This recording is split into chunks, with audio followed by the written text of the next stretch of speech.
The veil is heavier than it looks. Not in weight, but in meaning.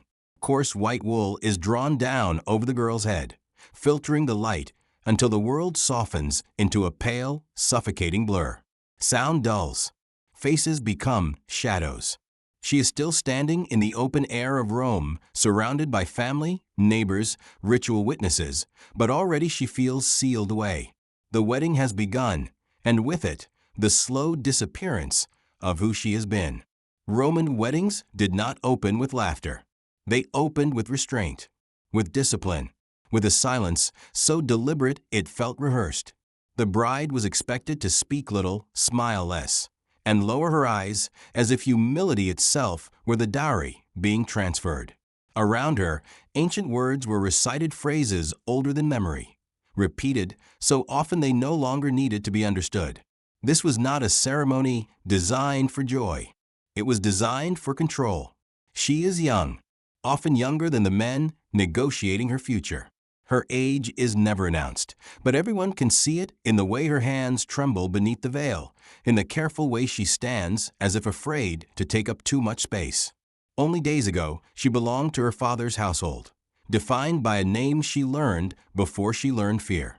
Today, that name will be quietly taken from her, not torn away violently, but dissolved through ritual, absorbed into another lineage. Identity loss here is not an accident, it is the point. The Roman marriage procession moves slowly through the streets, not because it must, but because slowness reinforces inevitability. Each step away from her childhood home is measured, visible, witnessed. This public walk is a psychological threshold. Separation made spectacle. She is watched as she leaves, watched as she does not look back. To hesitate would be to invite shame. To cry would be to fail the performance of virtue. Emotional suppression is praised as strength, even as it fractures something fragile inside her. Roman writers would later describe this moment with reverence, calling it sacred, honorable, foundational to society. But those texts were written by men who never stood beneath the veil. What they called honor, the bride experienced as exile. She is not simply joining a new family. She is being extracted from the only world that has ever known her. Modern psychology would recognize this as forced separation trauma, a sudden rupture of attachment bonds, executed under social pressure and moral expectation. The wool veil itself is symbolic, spun by married women, placed upon the bride as a physical reminder of her destination. Domesticity, submission, fertility. It is meant to represent purity, but purity in Rome was never about innocence, it was about control over female sexuality, about ensuring that desire belonged elsewhere. Beneath the veil, the bride's body is no longer her own future. It is a site of obligation. Around her, the city continues. Vendors call out prices. Children run past the procession. Life goes on uninterrupted, indifferent to the internal collapse unfolding within a single girl. This contrast is intentional. Roman society depended on the normalization of these moments.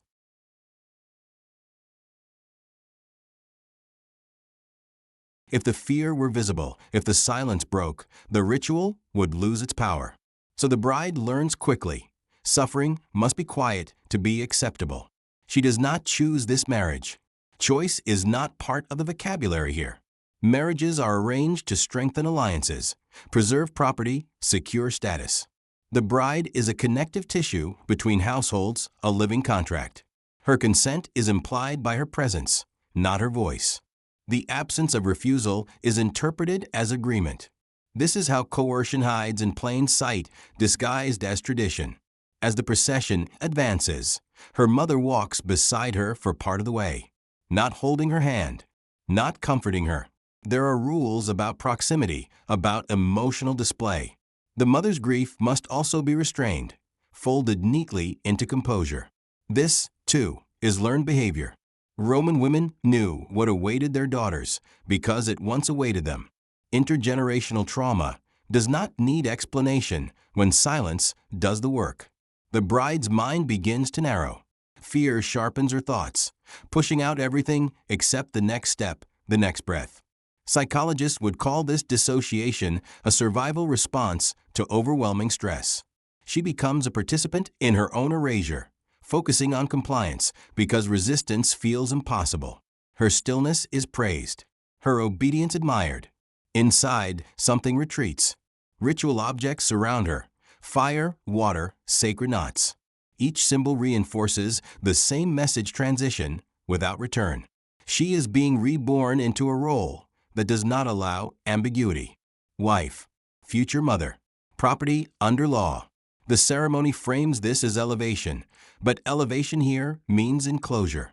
Her world is about to become smaller, more regulated, more watched. The crowd does not see her fear. Or perhaps they do, but they have been trained not to interpret it as harm. Rome is a civilization built on hierarchy, on the belief that order requires sacrifice. Women's suffering is not an unintended side effect. It is an accepted cost. The bride's psychological distress is invisible because it is irrelevant to the structure she is entering. As music rises, controlled, formal, almost austere, the girl feels a strange detachment. This is the last moment she will ever stand in public as herself. Soon, even her memories will be reframed through her husband's house, her husband's name, her husband's authority. What she feels now will not be recorded. What she loses will not be mourned. Marriage in Roman ideology is described as the foundation of the state. But foundations are buried. They are pressed into the ground, unseen, bearing weight without recognition. The bride is being positioned as one of these foundations, necessary, silent, replaceable. Her fear is not a flaw in the system. It is proof that the system is working. As the procession nears its end, the songs grow louder, but inside her, something goes quiet. Not peaceful quiet, protective quiet, the kind that settles in when the mind prepares for what it cannot stop. This psychological narrowing, this emotional withdrawal, is not weakness. It is adaptation. Because when the veil is lifted later, when the public ritual ends and the private reality begins, there will be no crowd, no witnesses, no sanctioned space for fear. What is happening now in this controlled silence is preparation, conditioning, a rehearsal for submission. And when the songs fade, when the streets release her from their gaze, she will cross a threshold that cannot be uncrossed. The veil will come off, but the fear woven into it will remain. Her feet hesitate at the doorway. It is a small pause, barely a moment, but in Roman ritual, even hesitation carries meaning. The threshold of her father's house is worn smooth by generations of footsteps, a familiar stone that once marked safety, routine childhood. Now it feels like a line drawn across her life. On one side, her mother's voice, softened by years of command and care. On the other, a future already decided, waiting with ritual precision. She does not yet know how violently that line will be crossed. The Roman wedding demanded this moment. Not as symbolism alone, but as theater.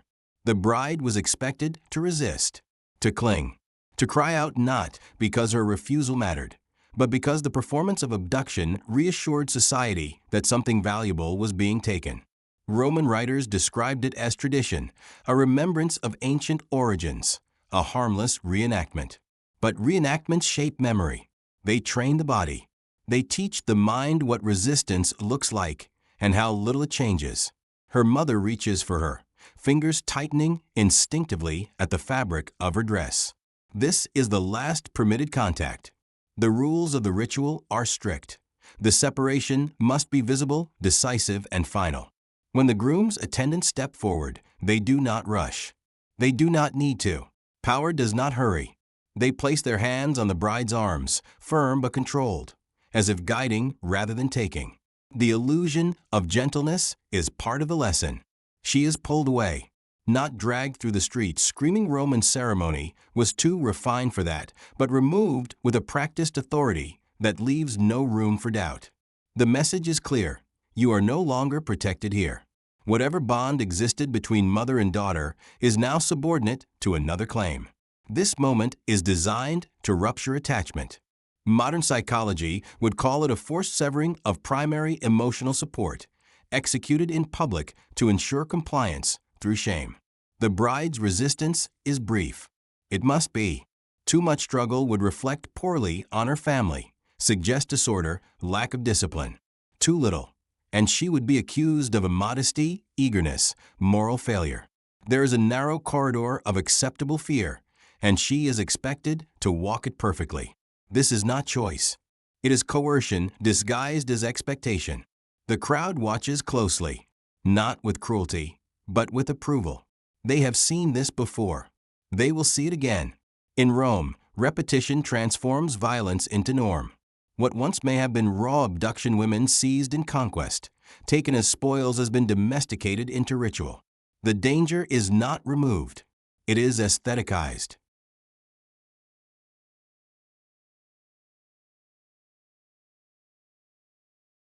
The bride's body responds before her mind can form words. Her breath shortens. Her muscles stiffen, then slacken. The nervous system learns quickly when resistance leads nowhere.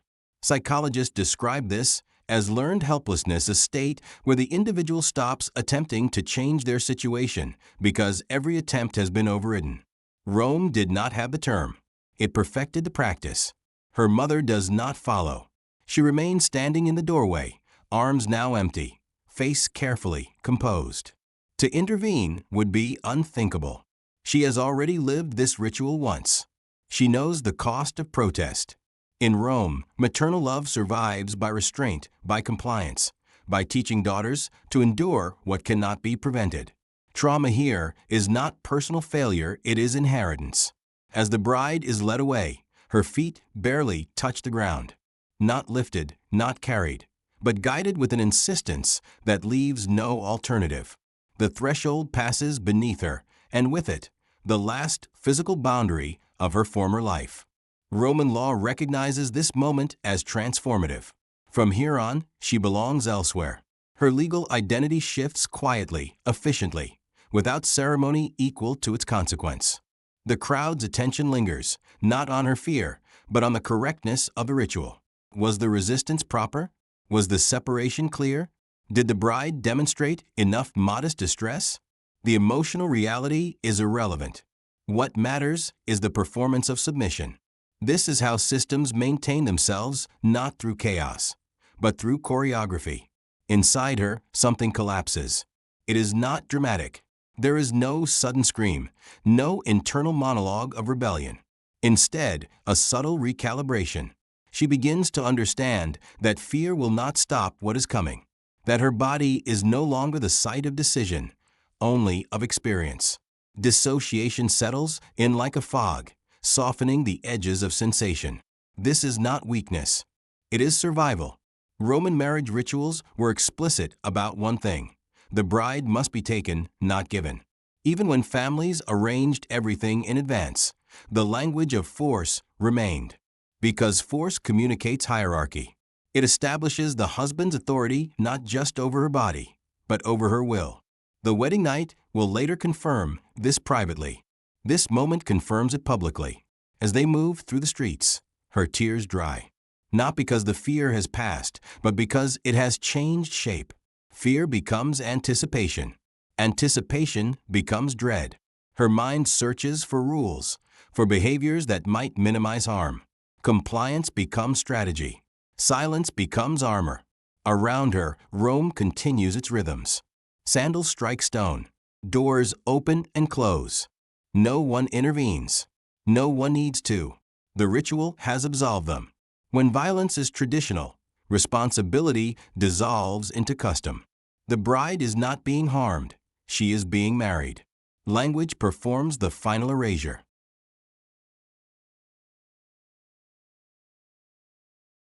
She is told implicitly, relentlessly, that this suffering is necessary, that all women endure it, that endurance itself is virtue. This belief will follow her into the house she is entering, into the bed she will soon be led to, into every decision she is never asked to make. Normalization is the most effective form of control. The procession slows as they approach the groom's home. Another threshold waits. Another crossing. The first has already taught its lesson. Resistance will be taken from you if you do not surrender it willingly. The body remembers this. The mind stores it away, shaping expectations for what comes next. The ritual abduction ends here, but its psychological work is just beginning. Because when night falls, when witnesses vanish, and tradition retreats into private space, the bride will discover whether this carefully staged helplessness has done its job, whether fear has softened her enough, whether obedience has already taken root. And Rome, ancient and patient, waits to see if the lesson holds. The doorway is narrow, but it feels immense.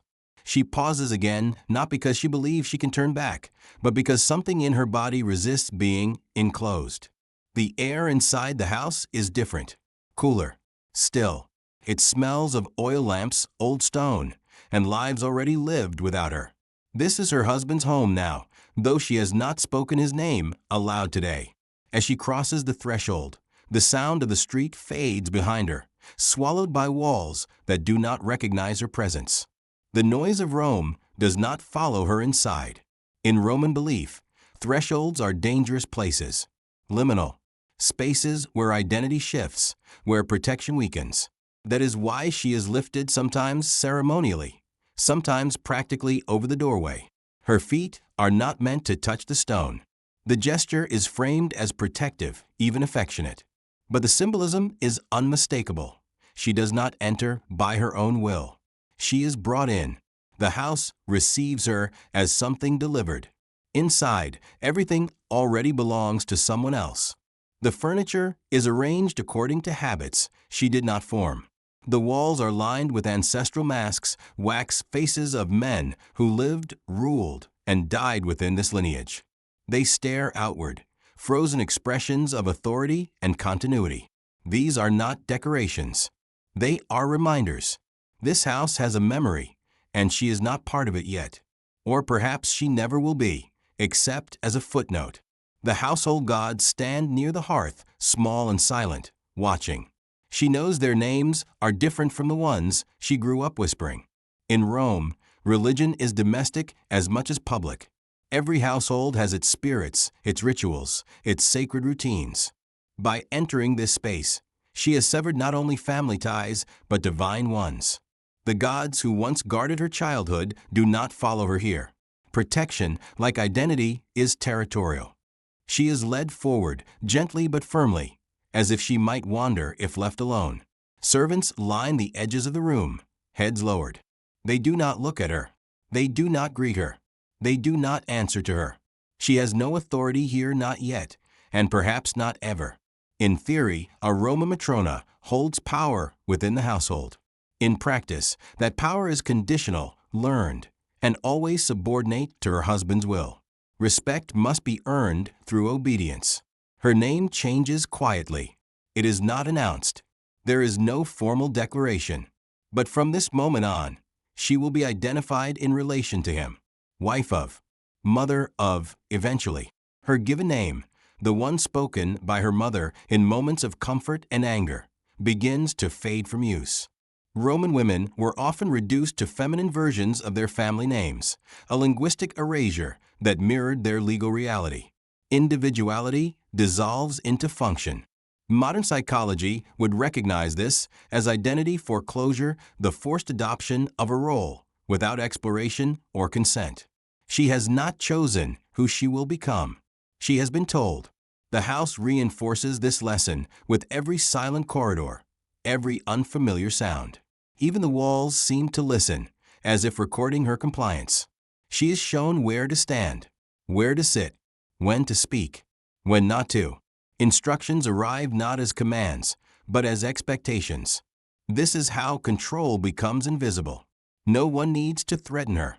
The structure does the work. Her husband moves through the space with ease. This is his territory. His lineage is etched into the stone, woven into the rituals performed here every day. She watches him from the corner of her vision, careful not to stare. She has been taught that observation can be mistaken for challenge. Silence is safer. Silence is praised. As night approaches, the house grows quieter, but not more peaceful. The lamps are lit one by one, casting long shadows that stretch and distort familiar shapes. The servants withdraw. Doors close softly.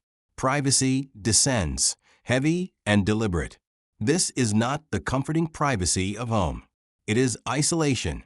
The bride becomes acutely aware of her body not as something she controls, but as something that is being prepared. The wedding night looms not as intimacy, but as confirmation. Everything that has happened today, the veil, the abduction, the threshold has been leading here. This is the moment Roman society rarely described in detail, not because it was unimportant, but because it was assumed. The silence around it speaks volumes. Her thoughts scatter. Fear returns, sharper now, stripped of ceremony. She does not know what will be expected of her beyond obedience. She has heard whispers from older women, fragments of warning disguised as advice. Be still. Do not resist too much. Endure.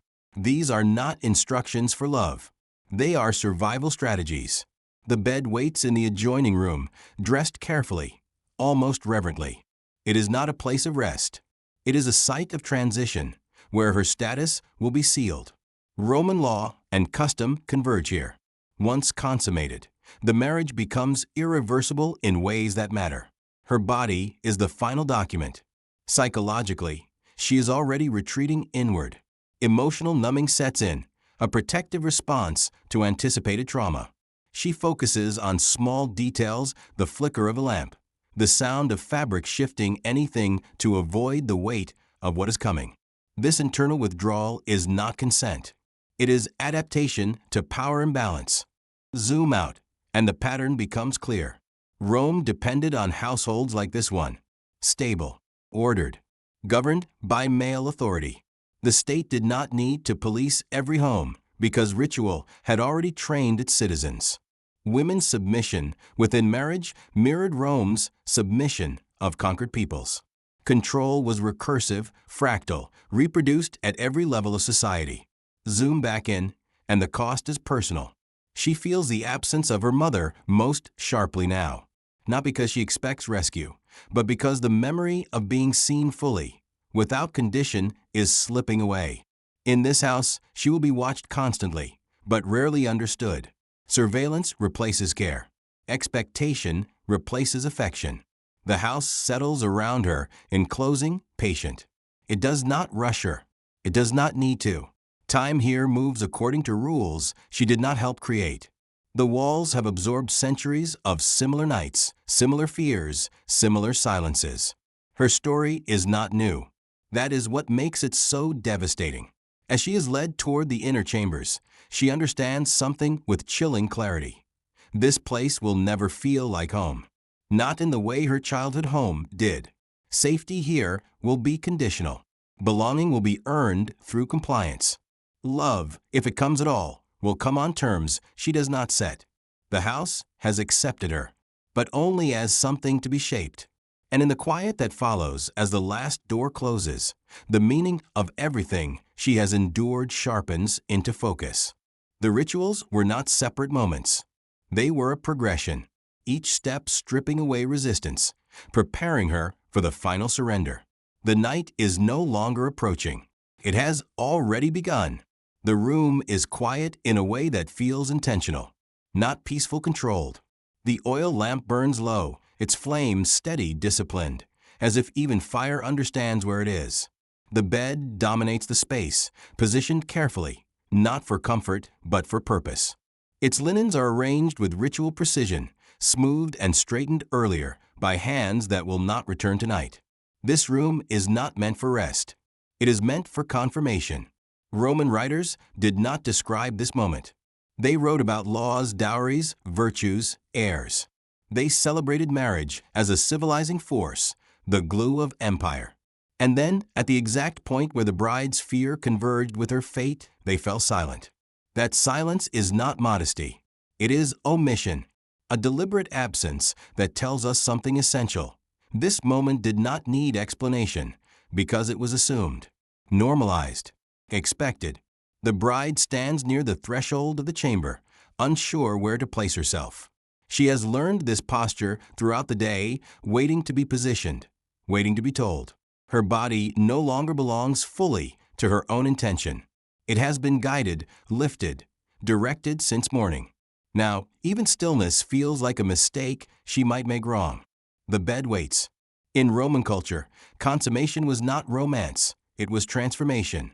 Until this moment, the bride status hovered in a liminal space promised, transferred, renamed, but not yet sealed.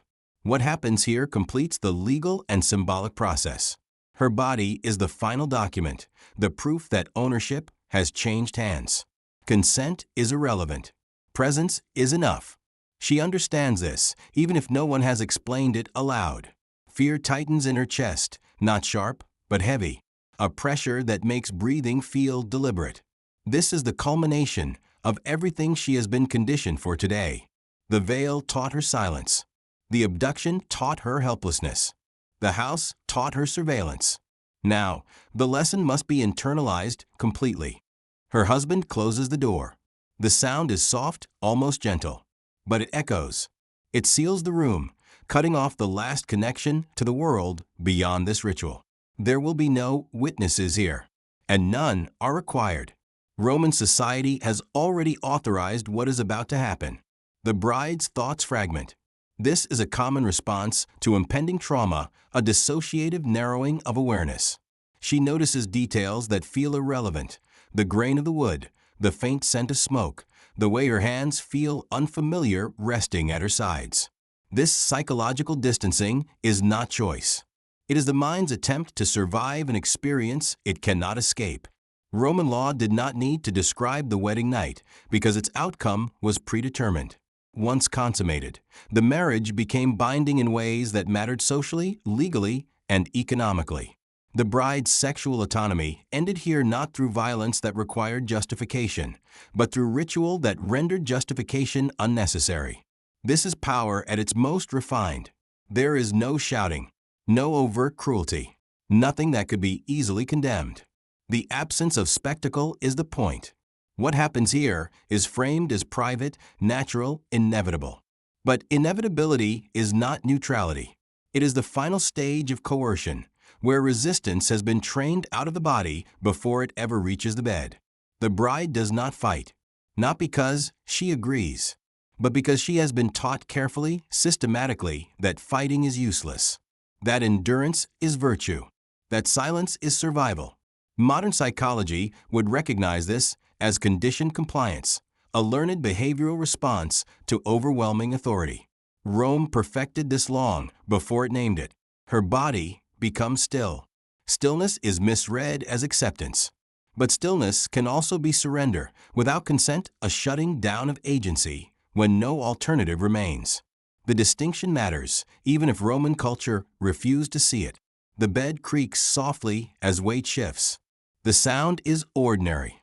That ordinariness is devastating. It means this moment has happened countless times before under countless roofs, to countless girls whose names were never recorded. The system does not need to remember them individually. It only needs the pattern to repeat. Roman writers praised modest brides, quiet brides, brides who did not speak of this night afterward. Silence was retroactively framed as virtue, as evidence of moral strength. In reality, silence was often the residue of psychological rupture, an unspoken agreement between survivor and society to pretend nothing harmful had occurred. The bride's inner world contracts further. Emotion dulls. Sensation blurs. This is dissociation deepening, a protective numbing that allows the mind to step away from the body when the body is no longer safe. Trauma does not always announce itself loudly.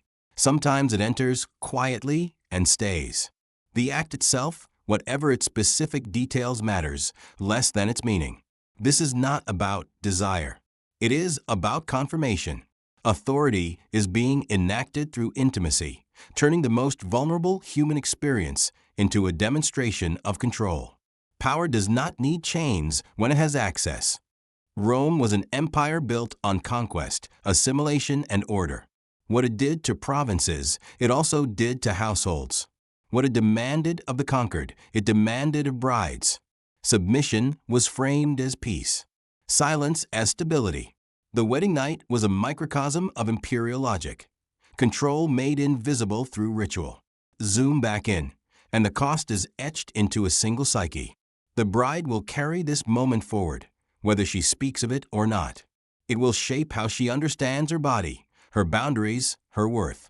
It will echo in future pregnancies, future silences, future obedience. Trauma does not remain in the past. It reorganizes the future. When it ends, there is no ceremony to mark the transition, no acknowledgement of what has been taken. The room does not change. The house does not respond. The world outside continues, unaware and uninterested. This indifference is part of the harm. She lies still afterward, not resting, not sleeping, just existing. Her thoughts are distant, as if belonging to someone else. This detachment may last minutes, hours, or a lifetime. Roman culture had no language for this state, but it depended on it. A woman who feels less is easier to govern. Later, she will be expected to perform normalcy, to rise, to dress, to fulfill her role as wife. The rupture that occurred here will not be addressed. It will be absorbed into routine, buried under expectations of fertility and obedience. This is how trauma becomes invisible, by being immediately followed by obligation. Roman historians did not write about this night because to do so would expose the cost of their order. Silence protected the myth. And so the bed remains undocumented, undescribed, but central. A site where law, ritual, and power converged on a single body. The psychological rupture is complete. What comes next is not healing, but adaptation. The slow work of learning how to live inside the damage, how to make meaning from survival, how to exist in a system that never asked whether this was just. In the next days, the bride will begin to understand that this night was not an ending. It was a beginning. The beginning of a life shaped by expectations she did not choose, inside a structure that will demand more of her silence, more of her endurance, more of herself until even memory learns to obey. The morning after does not arrive gently. Light slips into the house through narrow openings, thin and cautious, as if even the sun understands restraint here. The bride wakes not refreshed, but emptied. Her body feels distant, heavy in places she cannot name. The room looks the same as it did before night fell, orderly, composed, unchanged. That continuity is unsettling. It suggests that whatever happened here did not matter enough to alter the space. Only her. She listens before she moves. Footsteps echo somewhere beyond the walls. Servants resume their routines. Water is poured. Doors open and close. Life continues with practiced efficiency, indifferent to the internal wreckage carried by one silent woman. This is her first lesson as a Roman wife. Continuity is valued more than truth. The world does not pause for pain it has already decided is normal. She rises slowly, careful not to draw attention to herself. Every movement feels observed, even when she is alone. Surveillance has been internalized now. She monitors her posture, her expression, the angle of her eyes. She has learned quickly that visibility is dangerous. The safest suffering is invisible suffering. Roman culture praised the quiet bride, not the joyful one, not the fulfilled one. The ideal wife was described as modest, restrained, composed. These words appear again and again in Roman texts, etched into moral instruction like commandments. What they truly describe is emotional suppression, pain reframed as virtue, fear recast as dignity, endurance mistaken for consent. When the bride emerges into the household, no one asks how she feels. No one expects an answer. The silence is not accidental. It is enforced through social consequence. A woman who speaks of distress risks being labeled weak, immodest, disruptive. Worse, ungrateful. Marriage is framed as protection, as elevation. To admit suffering is to challenge the moral logic of the system itself. So she learns not to speak. This is not passive forgetting. It is active containment. Modern psychology would recognize this as trauma repression, the conscious or unconscious suppression of painful experience to maintain social belonging. The bride does not forget what happened. She learns to live around it, building routines that never touch the center. Older women reinforce the lesson gently. Advice arrives in fragments, wrapped in care that feels conditional. Be patient. Be quiet. It will pass. These words are not cruel. They are survival strategies passed down through generations of women who learned, too late, that acknowledgement only deepened their isolation. Silence becomes a form of solidarity, even as it perpetuates harm. The bride's worth is measured now by output, not well-being. Fertility becomes expectation. Obedience becomes currency. The household watches her for signs not of happiness, but of usefulness. A successful marriage is one that produces heirs and maintains order. Emotional truth has no place in this equation. It cannot be measured, so it is dismissed. Roman law reinforces this silence. A husband's authority over his wife is not merely cultural, it is legal. Within marriage, her autonomy narrows further. Complaints are unlikely to be heard, and even less likely to be believed. The law does not ask whether she is content. It assumes she should be. This assumption seeps into her self-concept. Over time, the bride begins to doubt her own internal responses. If everyone else insists this is normal, perhaps the discomfort is a personal failing. Perhaps she is too sensitive, too fragile. This is how gaslighting functions, without a single spoken lie through collective denial. Trauma becomes internalized shame. Her silence deepens. She learns to smile at the appropriate moments, to perform gratitude when praised for endurance. Each compliment feels like a quiet accusation. If endurance is admirable, then suffering must be acceptable. The logic is airtight. Escape is not possible without rejecting the entire moral framework of her world. At night, when the house settles again, the memories surface, not as clear narratives, but as sensations. Tightness in the chest, a sudden inability to breathe deeply, a sense of dread with no obvious source. These are the echoes of unresolved trauma, manifesting physically when language is unavailable. The body remembers what society refuses to name. She does not share this with her husband. She has learned that vulnerability here does not invite care. It invites correction. Silence is safer. Silence maintains balance. Silence preserves the appearance of virtue. Zoom out, and this pattern repeats across Rome. Thousands of households, thousands of women trained to measure their worth in quiet endurance. This is not incidental. It is structural. The empire relies on domestic stability, and domestic stability relies on women who do not speak of their pain. Silence is not just personal, it is political. Roman moralists praised this arrangement as civilization. They contrasted Roman women with those of lesser cultures, citing restraint and modesty as proof of superiority. But restraint enforced through fear is not virtue. It is compliance. And compliance, when universal, becomes invisible. Zoom back in, and the cost accumulates. The bride begins to feel herself shrinking. Not physically, but psychologically. Desires flatten. Curiosity dulls. She anticipates needs before they are voiced, suppresses impulses before they surface. This hypervigilance is another trauma response, a constant scanning for threats in an environment where power is uneven. Over time, even anger disappears. Anger requires a sense of entitlement to justice. The bride has learned she is not entitled.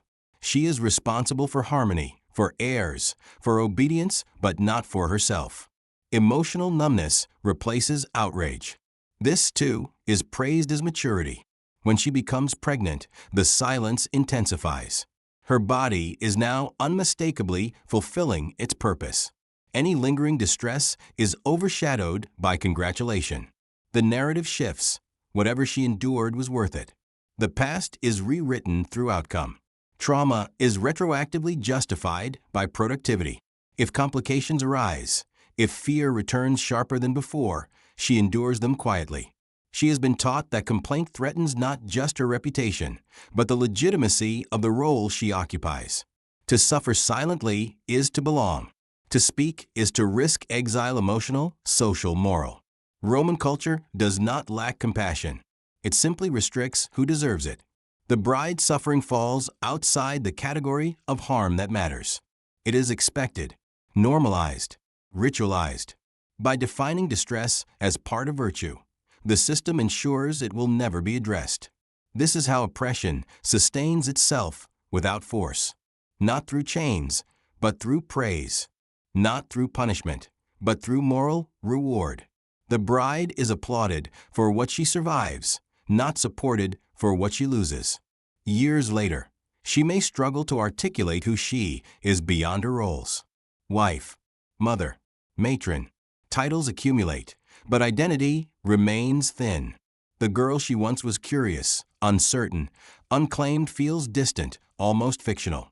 This is the long tale of silence. It does not end with the wedding night. It shapes an entire life. And yet, the system calls this success. The bride has adapted. She has endured.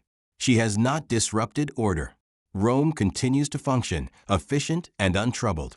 The cost remains private, borne quietly by those taught not to speak. In the next chapter, the silence will expand beyond the individual, because what begins as personal endurance will be elevated into civic duty, where women are no longer just wives, but instruments of the state, mothers of Rome, bearers of continuity, and the silence they perfected will be demanded again, this time in service of empire. The suffering will deepen, but it will still not be named. The first cry of a newborn cuts through the house before dawn. It is thin, raw, unpracticed, an unfamiliar sound that seems almost out of place within walls trained for discipline and quiet. The woman who hears it feels a strange split inside herself. Relief, exhaustion, fear, and something like grief arrive all at once, tangled and indistinguishable. Her body aches in ways that feel ancient, as if she has been folded into a story far older than her own. The child is alive. That is what matters. That is what everyone will say. From this moment on, she is no longer simply a wife. She is a mother of Rome. The transformation is immediate, almost violent in its speed. Her individual suffering recedes from relevance, replaced by a new identity framed as honor and duty. The language surrounding her changes. She is praised not for surviving, but for producing. The pain that carried her here is quietly erased, rewritten as necessity. Roman culture does not ask how she endured this passage. It asks only whether it succeeded. The child is taken briefly, examined, assessed. Strong lungs, intact limbs, viable. This evaluation is not merely medical, it is civic. In Rome, birth is never purely private. Every new life is a potential asset or liability to the state. The household gathers, not in celebration of the woman, but in confirmation that her body has fulfilled its purpose. Her worth has been measured, and for now it has passed. She lies still, watching the ceiling as voices move around her. Congratulations are offered, but they feel oddly impersonal, directed at the outcome rather than the experience. The trauma of birth, physical, psychological, emotional, is already being absorbed into narrative. She is told she has done her duty, that she should be proud. Pride here is prescribed, not felt. Roman law and custom converge tightly around motherhood. A woman who produces legitimate heirs strengthens not only her husband's lineage, but the stability of the state itself. Augustus would later formalize this obsession, rewarding fertility and punishing childlessness, embedding reproductive expectation into law. But even before statutes, the logic was clear. Rome endures through controlled reproduction. Women's bodies are the mechanism.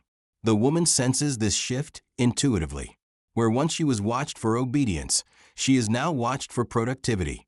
Her days reorganize around the child's needs, which are inseparable from the household's expectations.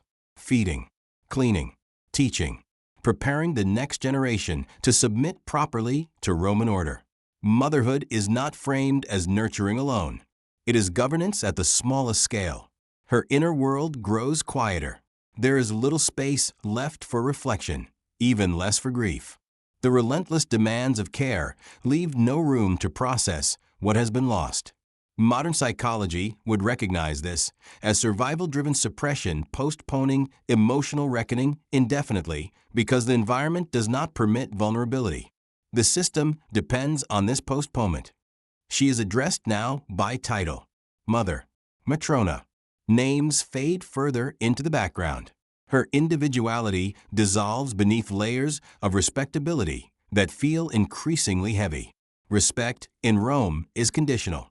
It is earned through alignment with civic values. A mother who questions her role risks losing not just status, but protection. Zoom out, and the pattern expands across the empire.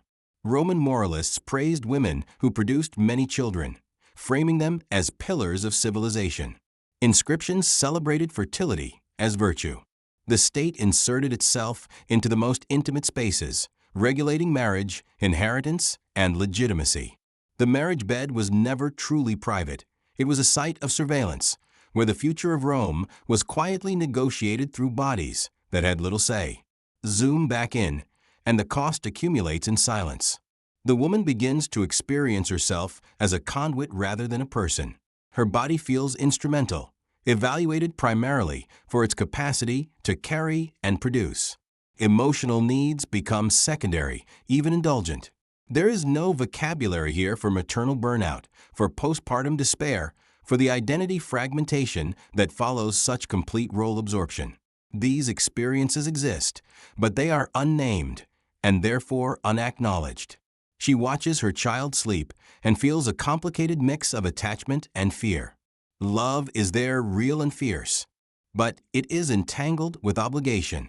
This child binds her more tightly to the structure that has already taken so much. Motherhood deepens her dependence on the household, on her husband, on the system that defines her value through service.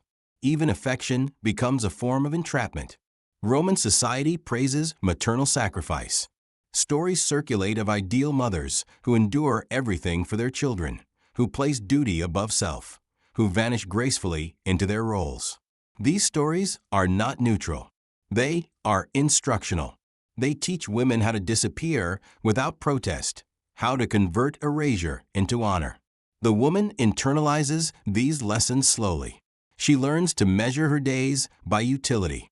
Did she raise obedient children? Did she maintain order? Did she avoid shame?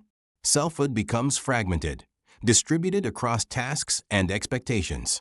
The girl she once was feels distant, almost irrelevant. This is not sudden loss, it is gradual attrition. Her husband's authority remains absolute.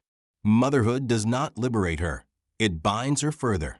Decisions about her children's education, marriage, discipline are ultimately his. She participates, but she does not govern. Her emotional labor is essential, but her power remains limited. Rome values mothers, but it does not trust women. The state reinforces this hierarchy subtly.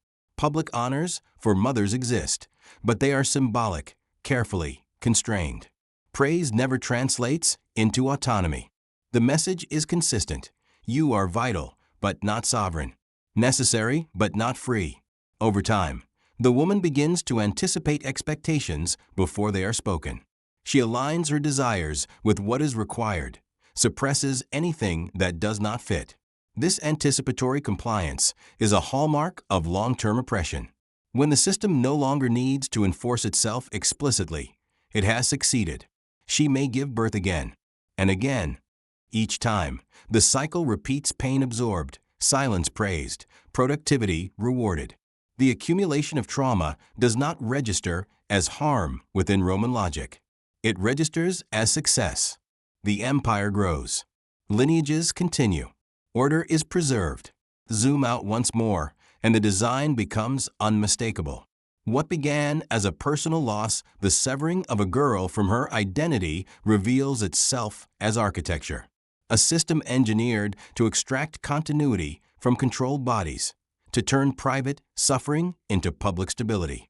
Rome did not merely conquer territories. It colonized intimacy. Zoom back in, and the woman's inner voice grows faint. She still feels, still remembers, still carries the weight of what was taken from her. But there is no sanctioned space to express it. Her life is full, busy, productive. On the surface, she is everything Rome asks her to be. And yet, something essential has been traded away. In quiet moments rare and fleeting, she may sense the absence. Not as a clear thought, but as a hollow space where choice might have lived. This absence does not have a name. It never did. In the next chapter, the system will reveal its full authority. Because motherhood does not shield women from control, it deepens it. Law will replace custom. Discipline will replace expectation. And what was once enforced through ritual will be enforced through punishment. The state that claimed her womb will soon claim her silence even more completely. And Rome will call it order. The wax tablets are cool beneath his fingers. They lie on the table like something inert, harmless smooth surfaces etched with orderly lines of law. But for the woman standing just beyond the doorway, those tablets might as well be iron. She does not read them. She is not meant to. Their authority does not require her understanding, only her obedience. This is how power announces itself in Rome, quietly, administratively, without drama or mercy. Marriage here is no longer just ritual. It is regulation. What began as custom hardens into statute, and with that transformation, domination becomes official. Roman marriage law grants husbands sweeping authority over their wives, folding the private sphere into the machinery of the state. The household becomes a legal unit governed by one will. Love is irrelevant. Consent is assumed. Order is the goal. The woman learns this not all at once, but through accumulation. A correction here, a warning there, a reminder disguised as advice. The law does not need to strike often to be effective. Its presence alone reshapes behavior. She becomes acutely aware of boundaries she did not help draw, lines she must not cross. Speech narrows. Movement becomes cautious. Silence, once a survival tactic, is now reinforced by consequence. Roman jurists wrote extensively about authority. They described the husband's role as disciplinarian, protector, judge. In theory, this power was framed as responsibility. In practice, it granted near total control. A wife could be punished for perceived disobedience, immodesty, or dishonor. What constituted dishonor was intentionally vague. Ambiguity favors the powerful. The woman feels this vagueness settle over her life like fog. There is no clear rulebook she can memorize to stay safe. Expectations shift with mood, with reputation, with rumor. This unpredictability creates a state of constant vigilance. Modern psychology calls this hypervigilance a trauma response common in environments where authority is absolute and punishment arbitrary. The mind stays alert because rest feels dangerous. Divorce exists in Roman law, but it is not neutral. A husband may dismiss his wife with relative ease. A wife who seeks separation risks disgrace, financial ruin, and the loss of her children. Custody follows authority, not care. The law does not ask who nurtured the child. It asks who owns the household. This knowledge presses down on her choices. Every disagreement carries weight. Every moment of defiance threatens escalation. She learns to calculate risk instinctively, to smooth conflict before it surfaces. Self-censorship becomes second nature. Over time, she begins to confuse restraint with wisdom, fear with prudence. This is how oppression becomes internalized. Punishment does not always mean violence. Often, it means withdrawal, coldness, public correction, the subtle but devastating use of shame. Roman culture weaponized honor, turning reputation into leverage. A woman's social standing could be dismantled without a single blow, simply by questioning her virtue. Virtue here is not moral goodness, it is compliance. She understands that her body is no longer her own jurisdiction. Accusations, real or imagined, can justify discipline. The law provides cover. The state does not intervene unless the order itself is threatened. Private suffering remains private by design. Rome is not interested in mercy. It is interested in stability. Zoom out, and the architecture becomes visible. Roman law was admired for its organization, its rationality, its reach. It codified hierarchy with precision. embedding power relations into everyday life. Marriage law did not merely reflect social norms, it enforced them. The domination of women within households mirrored Rome's domination beyond its borders. Control was systematic, not impulsive. Zoom back in, and the effect is suffocating. The woman feels trapped within a structure that offers no neutral ground. There is no safe appeal, no impartial authority to whom she can speak freely.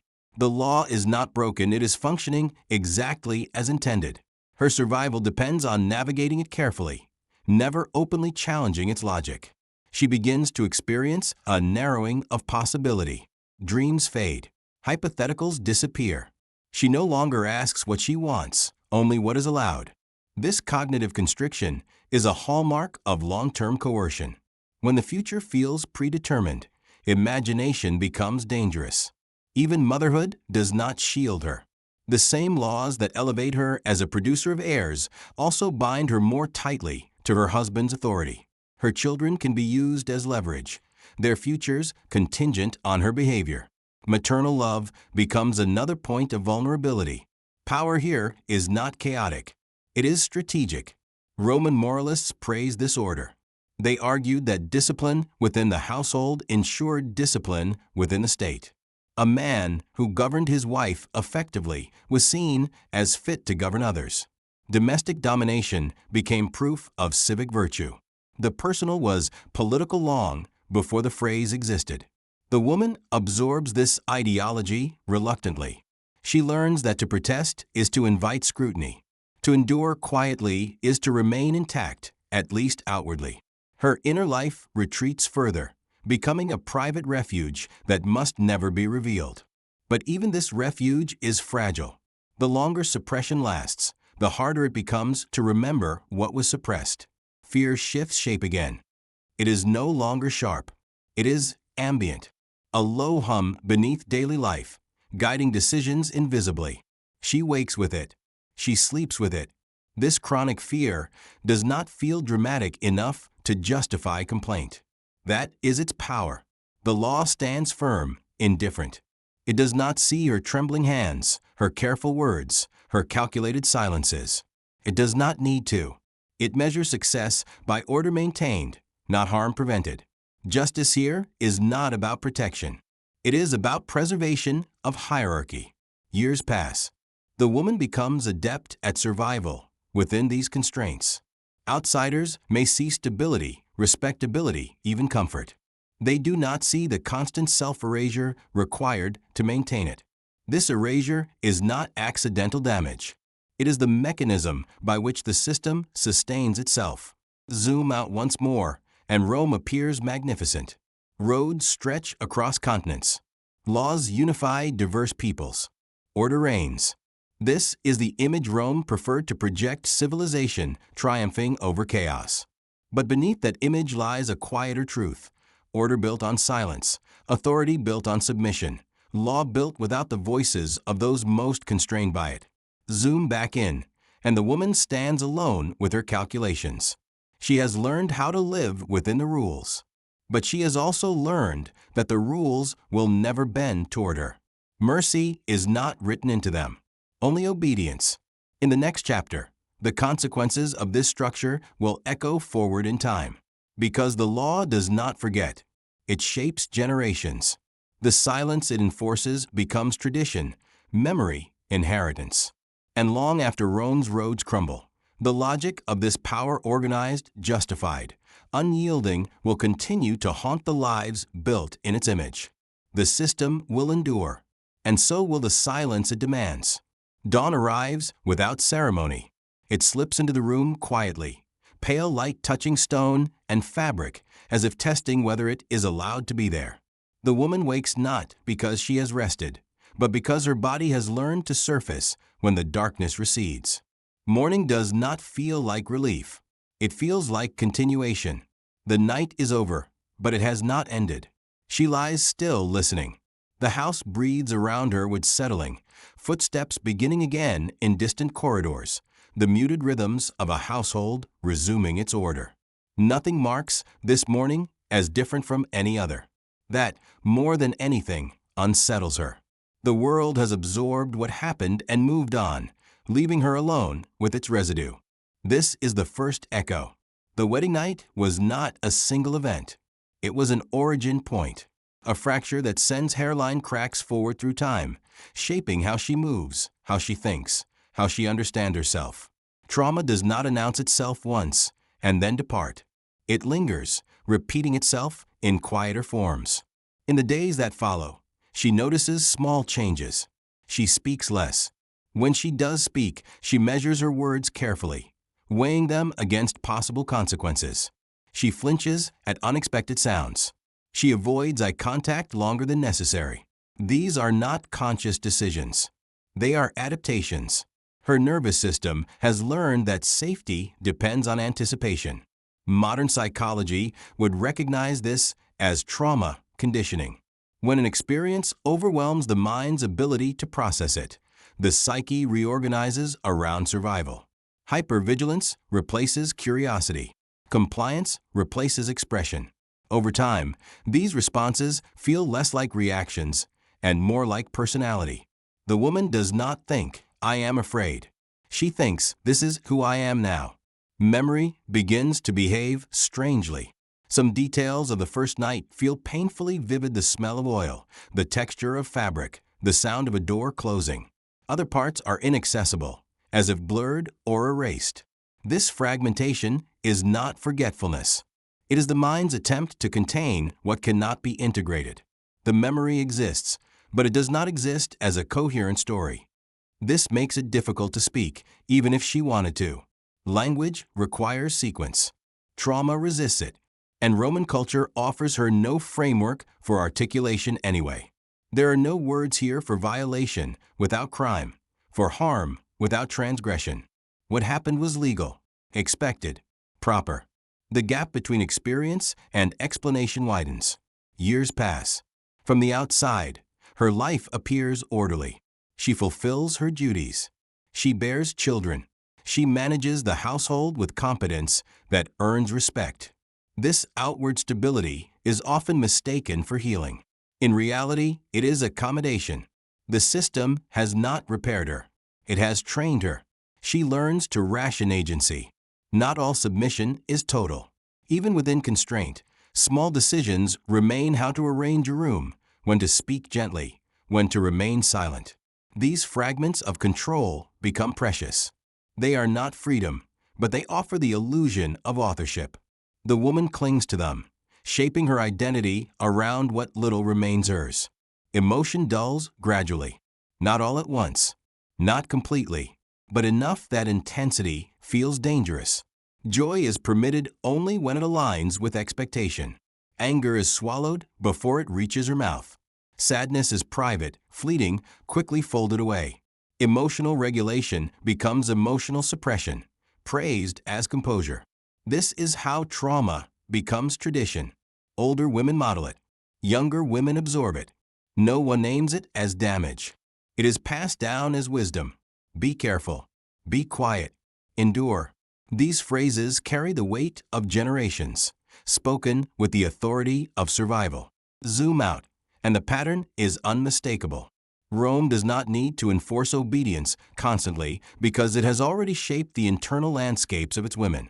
The wedding night is only the beginning. Its lessons echo through daily life, reinforced by law, custom, and expectation. What began as an intimate act becomes a cultural template. Zoom back in, and the woman feels time folding in on itself. Certain moments: a closed door, a raised voice, a sudden touch, collapse past and present together. Her body responds before her mind can intervene. This is not memory as reflection. It is memory as sensation. The first night lives on, not as history, but as reflex. She may never consciously connect these reactions to their source.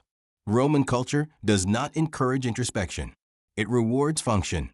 There is no incentive to look backward, only to continue forward.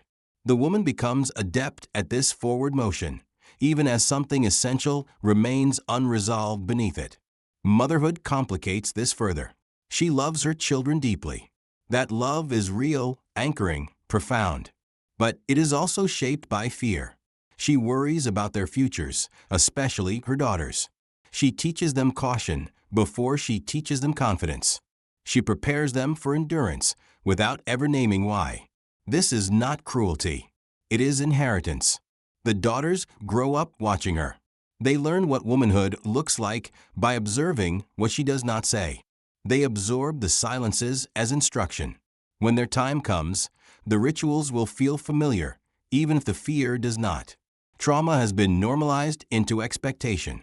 Roman society praises this continuity, stability, tradition, order.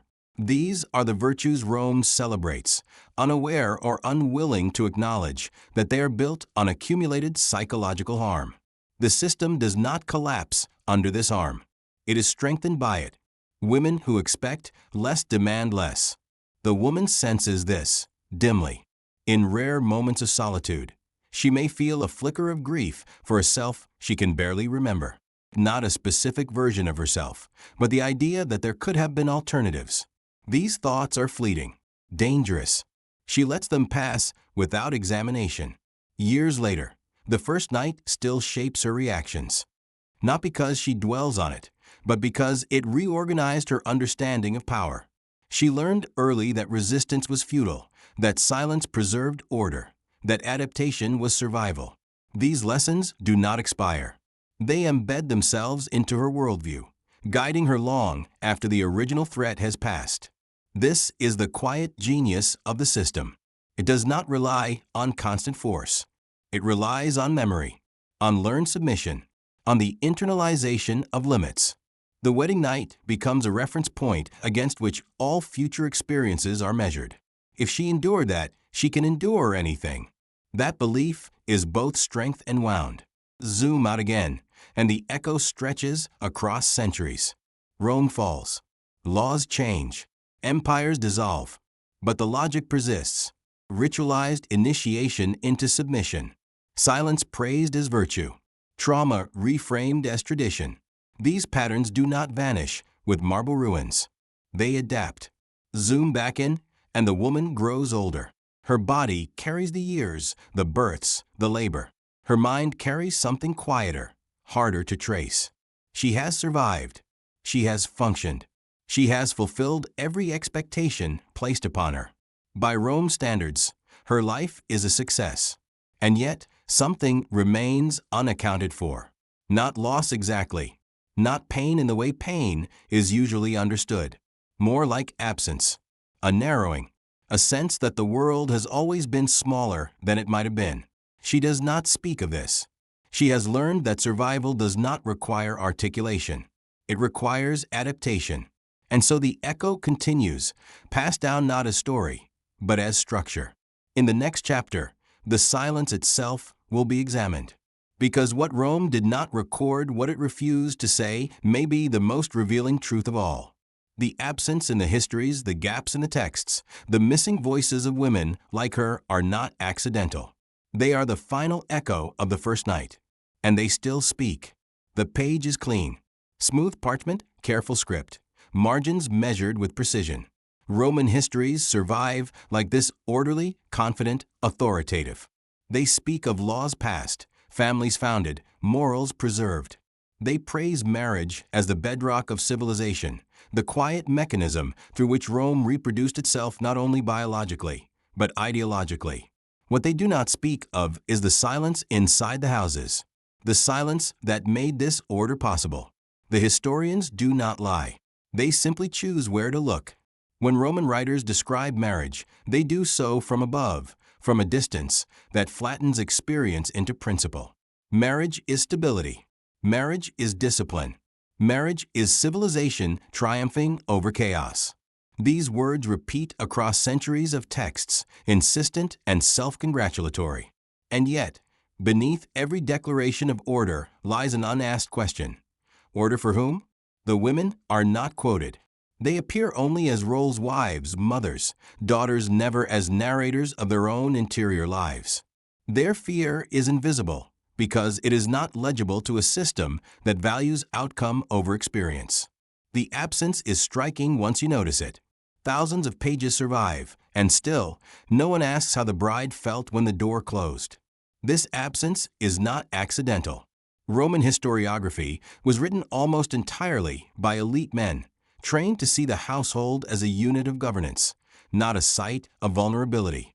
Domestic life mattered only insofar as it produced citizens, heirs, continuity. Psychological cost did not register as damage. It registered, if at all, as discipline functioning correctly. The silence becomes louder when we listen for it. When historians praise modest wives, they do not describe what modesty required. When they celebrate harmony in the home, they do not ask what was suppressed to achieve it.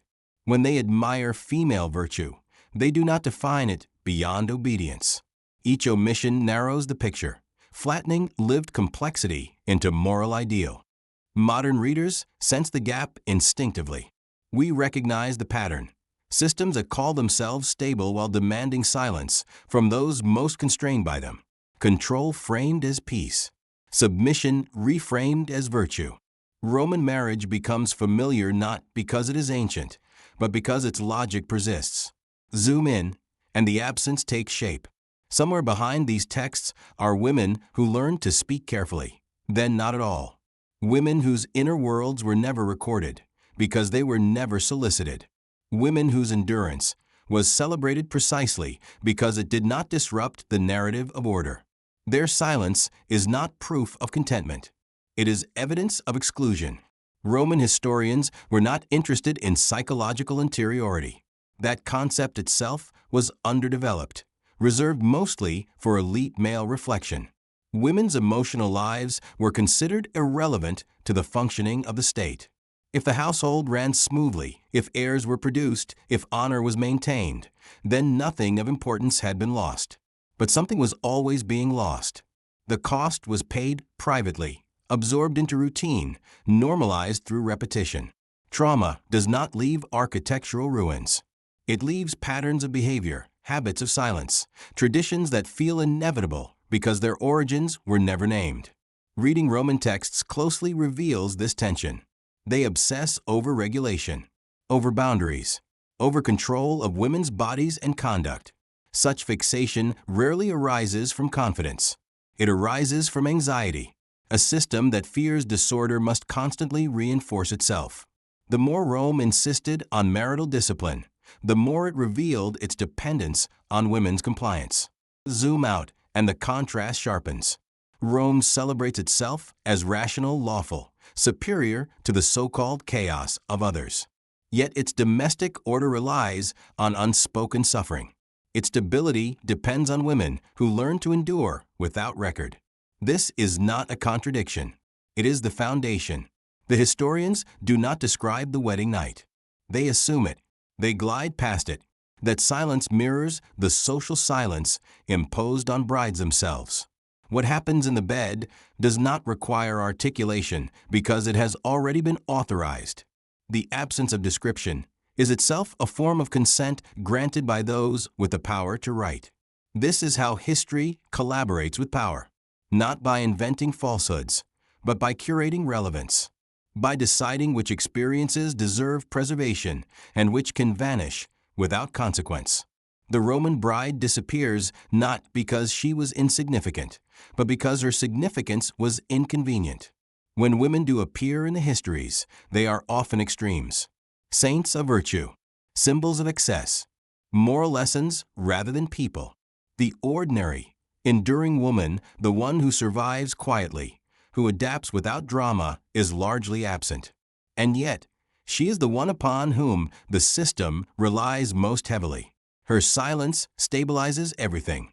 Modern historians have learned to read against the grain, to examine what is not said, to notice patterns of omission.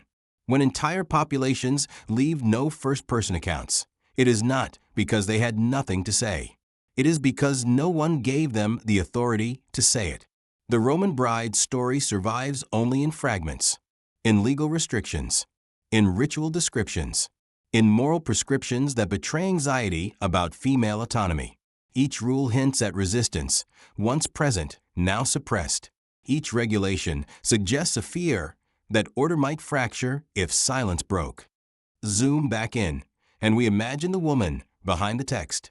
not as an abstraction, but as a person navigating a life constrained by expectations she did not choose. Her voice never reached the page, but her absence shapes it. Every line praising harmony is haunted by the question of what was required to maintain it. This is not an indictment of individual historians. It is a recognition of how knowledge is structured, who is allowed to speak, who is allowed to be complex, whose suffering counts as historical data. Rome mistook control for stability. It believed that if people complied, the system was just, that if silence endured, nothing was wrong. This belief allowed psychological harm to persist unexamined, passed down as tradition, sanctified by time. The absence of women's voices becomes the loudest testimony of all. It tells us that the cost of Roman order was borne unevenly, that civilization, as Rome defined it, required the quiet sacrifice of interior lives, that what was framed as peace was often the result of constrained choice. We do not need graphic accounts to understand this. The silence is enough, because silence, when enforced, is never neutral. It is the echo of power reverberating through generations, shaping what can be remembered and what must be endured without record. In the final chapter, this silence will be confronted directly, not to fill it with spectacle, but to trace its legacy. Because the structures Rome perfected did not vanish with its fall. They migrated, adapted, reappeared in new forms, under new names. And the question remains, long after the historians have finished writing. What other stories were lost because silence was mistaken for stability? And what does it cost us, even now, to keep believing that order is harmless simply because it is quiet? The ruins are quiet now. Stone arches crumble under open sky, inscriptions worn smooth by centuries of weather and forgetting. Tourists walk past them without hearing what once echoed here: the vows, the laws, the silences. Rome is remembered for its roads, its armies, its empire. What it rarely remembers is what it taught inside the home. The lessons that did not die when the marble fell. The Roman bride disappears from the record almost completely. She does not leave memoirs. She does not write histories. She becomes a function rather than a voice, a role rather than a narrator. When the empire collapses, her name does not resurface in the ruins. But the structures that shaped her, those endure. They slip quietly into the future, unchallenged, carried forward under different banners. Silence is the inheritance, not just the absence of speech, but the discipline of it, the habit of restraint, the instinct to endure rather than resist. These were not uniquely Roman traits, but Rome perfected their ritualization, embedding them into marriage, law, and morality so thoroughly that they felt natural, inevitable, right. Centuries pass. Empires rise and fall. Religions shift. Languages change. Yet the wedding ritual remains familiar in its core logic. The bride is still expected to leave one identity behind and adopt another. She is still praised for composure, for modesty, for sacrifice. Her discomfort is still reframed as virtue. The words change, but the shape remains. This is how power survives, not through continuity of rulers, but through continuity of norms, through traditions that feel too old to question, too sacred to disturb. Violence does not need to announce itself when it is disguised as custom. Domination does not need to shout when it is whispered as destiny. The Roman bride becomes an archetype, not because she was unique, but because her experience was replicable, repeatable, exportable. The empire taught the world how to organize private life in service of public order. It taught how to turn fear into obedience, obedience into virtue, virtue into silence. Zoom in, and we see her again not as a figure in a text, but as a person standing at a threshold. She is not alone in history. She is surrounded by others who would follow her path under different names, in different centuries, wearing different symbols. The ritual changes its costume, but not its function. The girl learns early what is expected of her, the cost of refusal, the reward of compliance. Modern societies inherit these expectations unconsciously. They praise endurance, without asking what is being endured. They celebrate tradition without examining its origins. They mistake quiet for consent. This is not accidental. It is learned, passed down like an heirloom no one remembers choosing. Psychology helps us name what history obscured. We now understand how trauma reproduces itself through silence, how unacknowledged harm becomes normalized, how children learn not just from what they are told, but from what is never spoken. The Roman bride did not need to tell her daughters what awaited them. Her caution did that work, her restraint, her fear. This is how the past enters the present, not as memory, but as reflex, not as story, but as structure. Zoom out, and the pattern becomes global. Across cultures, across eras, marriage has often been framed as transformation through submission. The language differs: honor, duty, love, but the expectation remains that one partner will absorb more loss, more silence, more adaptation than the other. This imbalance does not require cruelty to function. It requires belief. Belief that tradition is neutral. Belief that what has always been done must be right. Belief that suffering is meaningful if it produces stability. Rome relied on these beliefs. So do many systems that followed. The danger of tradition is not that it remembers too much. It is that it remembers selectively. The Roman bride's suffering was never framed as violence, so it did not need to be condemned. It was framed as order, as civilization, as the price of belonging, and so it passed unchallenged into the future, where it could be reenacted without ever being named.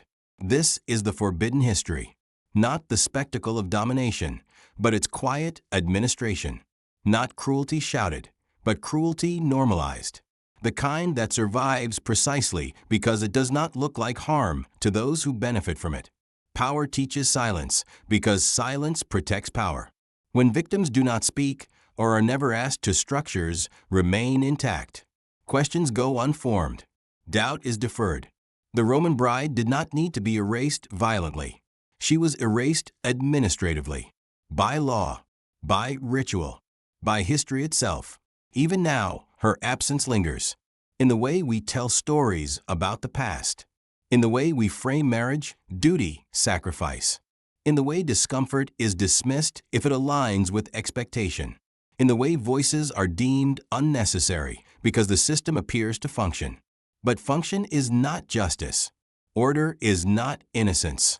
Stability does not absolve harm. The inheritance of silence asks something of us now. Not guilt, but awareness. Not condemnation of the past, but recognition of its patterns. Because what Rome perfected was not empire alone, it was a method. A way of organizing power so that it feels natural, moral, invisible. The Roman bride fades from view, but she does not vanish. She becomes a shadow behind rituals we no longer question. A presence in the pauses between what is said and what is endured. A reminder that history is not only written in laws and monuments, but in the quiet compliance of those who learned too early that speaking would cost more than silence. This story is not meant to accuse. It is meant to reveal, to show how easily violence can be disguised as custom, how readily domination can dress itself as tradition, how often power survives by teaching its victims not to speak and then mistaking their silence for consent. The ruins remain, but so does the question they leave behind. What histories are we still refusing to hear? And what does it cost us, even now, to keep calling silence peace?